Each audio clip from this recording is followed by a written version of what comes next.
दोस्तों, आप सभी का स्वागत है हमारे ज्ञान सागर यूट्यूब चैनल पर। मित्रों, एक बार भगवान शिव कैलाश पर्वत पर बैठे थे तो माता पार्वती भगवान शिव से मिलने के लिए जाती हैं और कहने लगती हैं, प्रभु, जब मैं आपसे मिलने के लिए आ रही थी तो मेरी नजर मृत्युलोक पर पड़ी। वहां मैंने देखा कि 3 स्त्रियां जो आपस में सहेली थी, उनमें से 2 स्त्रियां विधवा होकर दुखी जीवन जी रही थी, जबकि एक स्त्री सुहागन होकर के अपने पति के साथ सुखी जीवन जी रही थी। प्रभु, यह बात मेरी समझ में नहीं आई, इसलिए मेरे मन में 3 प्रश्न हैं जो मैं आपसे पूछना चाहती हूँ। आप मेरे तीनों प्रश्नों के उत्तर देकर मुझे संतुष्ट करने की कृपा करें। मित्रों, इस प्रकार माता पार्वती की बात को सुनकर भगवान शिव कहते हैं, पार्वती, तुम मुझे अपने तीनों प्रश्न बताओ।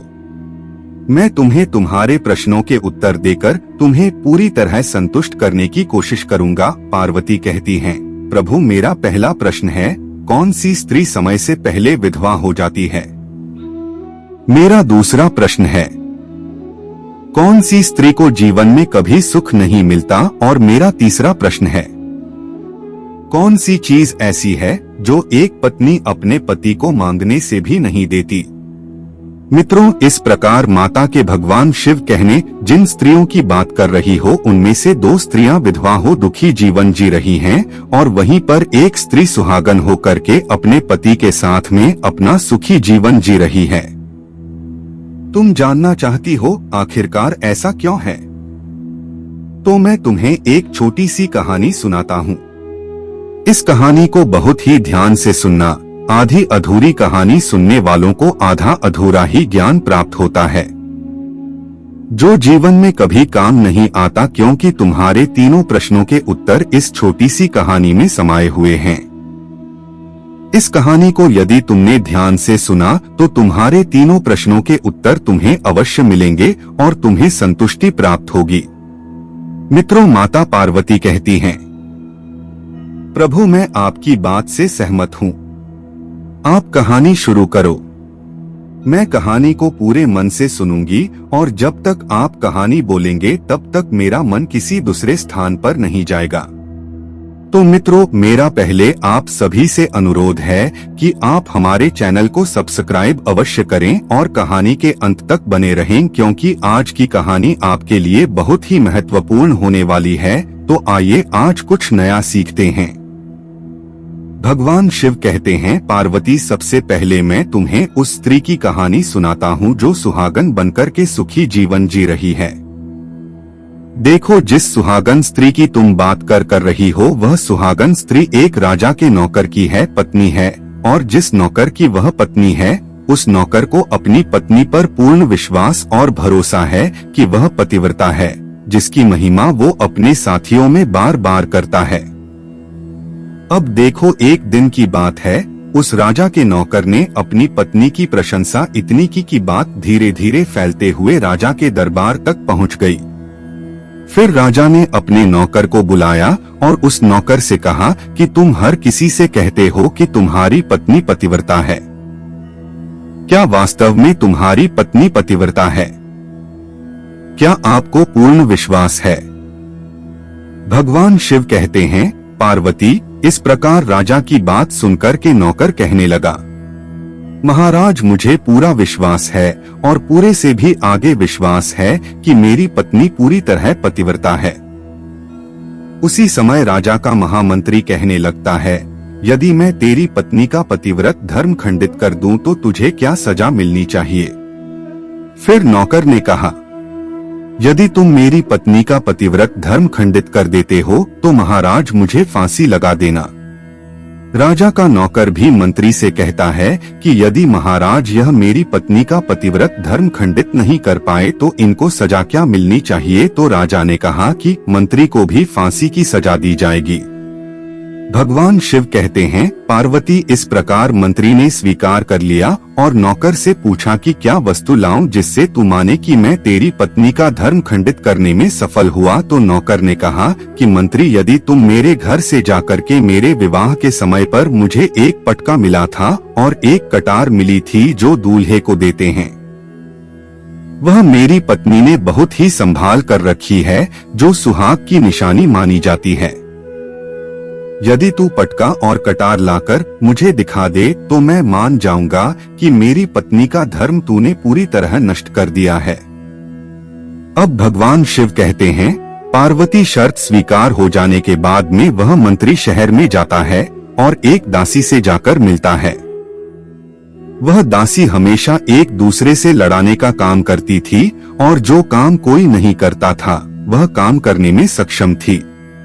फिर इस प्रकार उस मंत्री ने उस दासी को अपने स्वार्थ के लिए बुलाया और दासी से कहा कि देखो, इस नाम का एक व्यक्ति है, उससे मेरी शर्त लगी है। और फिर उसने उस शर्त के बारे में दासी को सारा कुछ बता दिया।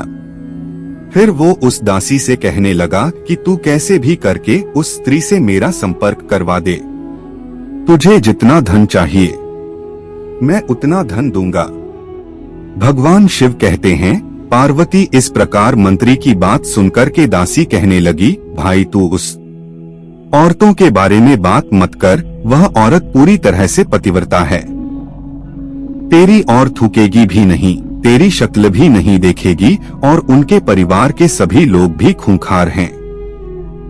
तेरी खाल उतार लेंगे। तो मंत्री कहने लगा, ठीक है, यदि तू मेरा उससे संपर्क नहीं करवा सकती है तो मेरा एक काम कर दे, उसके घर से जाकर के पटका और कटार चुरा कर ला दे, और यदि उसकी पत्नी के गुप्तान के पास में यदि कोई चिन्ह हो तो वह भी मुझे देख करके बता दे, फिर मैं तुझे मुंह मांगा इनाम दूंगा। भगवान कहते हैं, पार्वती यह बात उसकी समझ में आ गई। उसने कहा, ठीक है, मैं तुम्हारा काम अवश्य करूंगी। नौकर शहर में रहता था। दासी नौकर के घर जाती है, उसकी पत्नी से जाकर बोलती है, बेटी मैं तेरे पति की बुआ हूं, मैं कई बरसों के बाद आई हूं। फिर तो उस स्त्री ने कहा, आओ बुआ जी, मैंने आपको पहले कभी देखा नहीं इसलिए पहचान नहीं पाई। और इस प्रकार उस दासी को उस नौकर की पतिव्रता स्त्री ने बहुत बड़ा सम्मान दिया, मगर उसे क्या मालूम था कि यह उसके साथ छल करने आई है। अब भगवान शिव कहते हैं, पार्वती इस प्रकार को तो थी, उस पतिव्रता स्त्री के साथ में 2 दिन तक रुकी। जिस समय वो स्त्री स्नान कर रही थी तो वो दासी उसकी कमर मलने लगी। उस पतिव्रता स्त्री ने बहुत मना किया, फिर भी वह दासी नहीं मानी और कहने लगी, मुझे तुम बेटी से भी प्यारी लगती हो, तुम मना मत करो, काफी दिनों के बाद मेरी तुम्हारी मुलाकात हुई है। ऐसा कह करके वह दासी मुख पर हाथ फिराने लगी। फिर आंखों को धोने के बहाने से उस दासी ने पतिव्रता स्त्री की आंखों पर पानी मार दिया और उस स्त्री की आंखें बंद हो गई। इस प्रकार गुप्तान के पास में जांघ पर उस स्त्री के एक तिल था जो दासी ने देख लिया। बस उसका काम बन गया। उधर स्नान करने के बाद में जब वह पतिव्रता स्त्री रसोई में खाना बनाने गई तो दासी को मौका मिल गया और उसने पटका और कटार उस नौकर के घर से चुरा ली और वहां से एकदम से भाग गई। और उस दासी ने जाकर के वह पटका और कटार मंत्री को दे दिए और उस पतिव्रता स्त्री के जांघ पर तिल की निशानी भी बता दी। भगवान शिव कहते हैं, पार्वती फिर वह मंत्री पटका और कटार लेकर के सीधा राजा के दरबार में पहुंचा और राजा से जाकर बोला, महाराज मैंने नौकर की पत्नी के पास जाकर 2 दिन बिताए हैं और यह पटका तथा कटार उसी के हाथों से लेकर आया हूँ। फिर तो राजा ने दरबार लगाया और नौकर को बुलाया तथा महामंत्री से सभा में पटका और कटार नौकर को दिखाने के लिए कहा। फिर राजा की आज्ञा पाकर मंत्री ने नौकर को पटका और कटार दिखाए और उसकी पत्नी की जांघ पर तिल भी बताया तो नौकर मान गया कि वास्तव में आज मेरी पत्नी ने अपना पतिव्रत धर्म पूरी तरह से भंग करवा लिया। भगवान शिव कहते हैं, पार्वती फिर तो राजा ने फांसी का दिन 15 दिन के बाद में रख दिया और कहा कि नौकरों को 15 दिन के बाद में फांसी पर चढ़ाया जाएगा। और इस प्रकार से नौकर से उसकी अंतिम इच्छा पूछी तो नौकर ने कहा कि मैं अपनी पत्नी से अंतिम बार मिलना चाहता हूँ। भगवान शिव कहते हैं, पार्वती इस प्रकार राजा ने उस नौकर को आज्ञा दे दी कि ठीक है, तुम अपनी पत्नी से मिल सकते हो। फिर नौकर अपने घर गया और अपनी पत्नी से कहा कि आपने मेरे साथ बहुत बड़ा विश्वासघात किया। मैंने आपके विश्वास पर मंत्री से ऐसी शर्त लगाई थी कि राजा के दरबार में राजा के सामने मैंने कहा था कि मेरी पत्नी का पतिव्रत धर्म यदि कोई भंग कर दे तो मुझे फांसी लगा देना। अब मुझे 15 दिन के बाद में फांसी लगा दी जाएगी। मेरे साथ विश्वासघात करके तुमने ठीक नहीं किया।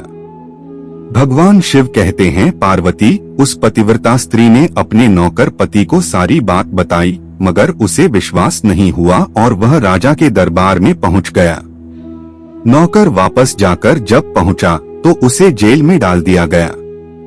नौकर की पतिव्रता धर्म पत्नी ने परमात्मा को याद किया और राजा के दरबार में गई और राजा से नाच दिखाने की आज्ञा मांगी। भगवान शिव कहते हैं, पार्वती, उधर नौकर की पतिव्रता धर्मपत्नी ने परमात्मा को याद किया और अपना भेष बदल कर के राजा के दरबार में गई और राजा से नाच दिखाने की आज्ञा मांगने लगी, क्योंकि वह स्त्री बहुत ही सुंदर थी और उधर राजा नाच गाने के शौकीन होते हैं।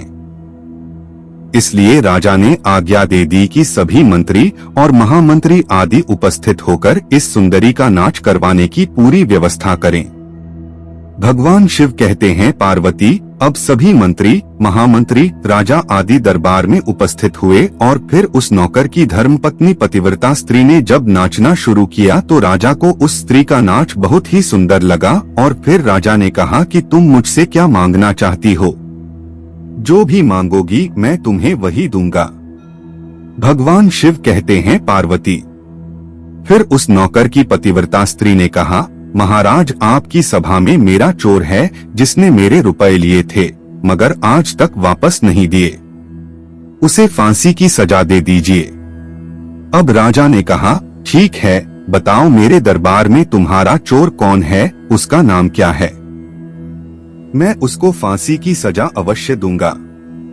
भगवान शिव कहते हैं, पार्वती, फिर उस नौकर की पतिव्रता स्त्री ने कहा, महाराज, आपका मंत्री मेरा चोर है, आप इसको फांसी की सजा अवश्य दें। अब उधर जैसे ही मंत्री ने सुना कि यह सुंदरी मुझे अपना चोर बता रही है तो मंत्री कहने लगा, महाराज, मैं कसम खाकर कहता हूँ कि मैंने इसका कभी कुछ नहीं चुराया है। मैंने इसे आज तक कभी देखा ही नहीं है, तो मैं इसकी चोरी कैसे कर सकता हूँ? मैंने आज तक इसकी शक्ल ही नहीं देखी है। अब भगवान शिव कहते हैं, पार्वती, जैसे ही मंत्री ने कहा कि मैंने इस सुंदरी की आज तक शक्ल ही नहीं देखी है तो वह सुंदरी कहने लगी, महाराज, यदि यह मंत्री मुझे जानता नहीं है तो आप इससे यह पूछो कि यह पटका और कटार कहाँ से लाया था। मैं उस नौकर की पत्नी हूँ जो आपके यहाँ पर नौकरी करता है और आप मेरे निर्दोष पति को फांसी चढ़ाने वाले हैं। अब मैं आपको पूरी कहानी सुनाती हूँ। यह जो आपका मंत्री है, इसने मेरे पास में अपनी एक दासी को भेज करके मेरी जांघ के तिल का पता लगाया और उसी ने यह पटका तथा कटार इस मंत्री को लाकर दी थी और आपके मंत्री के द्वारा भेजी गई दासी जब मेरे घर पर आई थी तो उसने मुझसे कहा था कि वह मेरे पति की बुआ है और पहली बार हमारे घर आई है, इसलिए मैं उसको पहचान नहीं सकी और महाराज, मैंने उसे स्त्री को अपने यहाँ पर बहुत बड़ा सम्मान दिया और अपने यहाँ पर ठहरने की उसकी व्यवस्था की। भगवान शिव कहते हैं, पार्वती, इस प्रकार उस नौकर की पतिव्रता स्त्री की बात सुन के राजा ने दासी को बुलाया। फिर उस दासी ने राजा को सारी सच्चाई बता दी, जिससे राजा ने उस नौकर को बरी कर दिया और मंत्री को फांसी पर चढ़ा दिया। भगवान शिव कहते हैं, पार्वती, इस प्रकार उस नौकर की पतिव्रता स्त्री ने अंत में राजा से कहा, महाराज, मैं अपने पति से बहुत प्यार करती हूँ। मैं एक चरित्रवान स्त्री हूँ। कभी भी मैं अपने पति का नाम तक अपने मुंह से नहीं लेती। अब भगवान शिव कहते हैं, पार्वती, मेरी कहानी पूरी होती है। अब तुम अपने तीनों प्रश्नों के उत्तर क्रमवार सुनो। तुम्हारा पहला प्रश्न था, कौन सी स्त्री समय से पहले विधवा हो जाती है? तो जो स्त्रियां अपने पति का नाम लेती हैं, वह समय से पहले विधवा हो जाती हैं। क्योंकि पति का नाम लेने से पति की उम्र कम हो जाती है और समय से पहले ही उनके पति की मृत्यु हो जाती है। ऐसी स्त्रियां जो अपने पति का नाम लेती हैं को समय से पहले विधवा होकर के एक दुखी जीवन जीती है। बस यही राज की बात है कि तुम जिन 3 सहेलियों की बात कर रही थी उनमें से 2 तो विधवा थी और एक यह नौकर की पत्नी थी जो एक पतिव्रता स्त्री थी। वह कभी भी अपने पति का नाम मुख से नहीं लेती थी। उधर वह स्त्रियां जो विधवा होकर के दुखी जीवन जी रही है, वह हमेशा अपने पति का नाम लेकर बुलाती थी, जिसकी वजह से उनके पति की उम्र कम हुई और फिर वह दोनों स्त्रियां समय से पहले ही विधवा हो गई और आज वो दुखी जीवन जी रही है। इसलिए कभी भी स्त्री को अपने पति का नाम अपने मुंह से नहीं लेना चाहिए। तुम्हारा दूसरा प्रश्न था, कौन सी स्त्री को जीवन में कभी सुख नहीं मिलता? तो समझ लो जो स्त्रियां अपने पति की बिना अनुमति के किसी तीर्थ स्थान या उत्सव में जाती हैं, उनके जीवन में कभी सुख नहीं आता। ऐसी स्त्रियां जीवन भर दुखी रहती हैं और उन्हें पति का कभी प्रेम नहीं मिलता। अब भगवान शिव कहते हैं, पार्वती तुम्हारा तीसरा प्रश्न था कि ऐसी कौन सी चीज है जो एक पत्नी अपने पति को मांगने से भी नहीं देती? तो समझ लो वह चीज गाली है। एक चरित्रवान स्त्री कभी अपने पति को गाली नहीं दे सकती और जो स्त्री गाली देती है वो स्त्री कभी चरित्रवान नहीं होती और ऐसी स्त्री जीवन भर रोती है। उसके जीवन में कभी सुख की घड़ी नहीं आती और समय से पहले ही ऐसी स्त्री विधवा हो जाती है। मित्रों, इस प्रकार कहानी सुनने के बाद में माता पार्वती पूरी तरह से अपने तीनों प्रश्नों से संतुष्ट होकर कहती हैं, प्रभु वास्तव में जो स्त्री चरित्रवान होती है वह कभी दुखी जीवन नहीं जीती, क्योंकि ऐसे घर में माता लक्ष्मी का सदा वास होता है और वह घर धन धान्य से हमेशा स्वर्ग बना रहता है। ऐसी स्त्रियां हमेशा घर को स्वर्ग बना देती हैं। तो मित्रों, यदि आपको कहानी पसंद आई हो तो प्लीज आप हमारे चैनल को सब्सक्राइब अवश्य करें, लाइक करना ना भूलें। धन्यवाद।